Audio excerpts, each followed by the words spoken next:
Now, to be fair to the medium-sized guy, I can't call him big guy. Yeah, I can't call him the big guy, no. The medium-sized guy, he will be in Vancouver at the World Juniors. And, Doesn't that start like the 26th, though? Yeah. I don't have any control over it. I don't know what his story is. He claims he's trying to convince everybody online that he's doing all this scouting and preparation. There's no chance he's prepping for the tourney. He's going to get there, watch the games, do his thing. Zero chance he's prepping this week. Maybe next week he'll do a crash course on the plane to Vancouver. He'll know the Canadian lineup. Yeah, well, that's all you need. Yeah, I think that's all you need.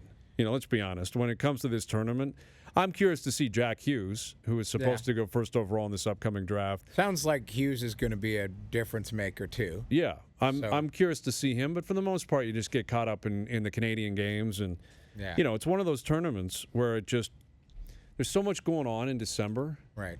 And then, you know, getting through Christmas and all that, then you wake up and you're like, oh, it started. Who are they playing tonight? Yeah. And I don't profess to be Mr. Junior Hockey because I'm not. I don't know enough about the players, but every year you leave the tournament knowing a lot about the players, and every year you leave it saying, well, that kid's going to be a great player.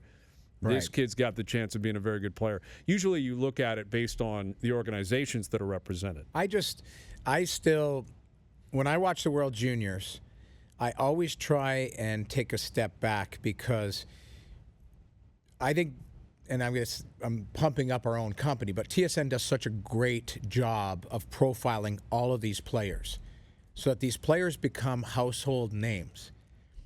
And if they have a good tournament, everyone just like, there's the next star in the NHL. There's this. And what happens is it creates, if the guy arrives at the NHL level or arrives to the pro level, everyone just thinks he's going to replicate what he did in the junior tournament.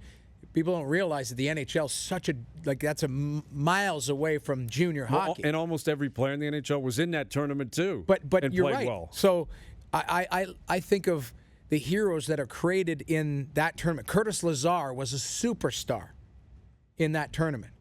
Lazar struggling to be an NHLer. Jake Virtanen was a world beater in that tournament. Now, he's a good player. Virtanen's really have a good season for Vancouver. But it's taken him a while to learn how to be a good NHLer. So, remember Max Domi? Max Domi was, running the show out there. Everyone was like, this guy's going to be a 100-point guy in the NHL. It's finally taken him, he's 22, 23 now? And he's becoming a very good player. Like, I always try and put a collective pause on that tournament and say, Vasilevsky, I remember Ray even saying, from the day he watched Vasilevsky play, he said, I don't know a lot about goaltending, but he's like, this guy seems like he's going to be a star. He is a star. But Vasilevsky's 24 now. Like, it took him a while to grow. And so you can see all these kids at the young tournament. Some of them, they just arrive at their own pace. We were just talking about Mitch Marner has arrived.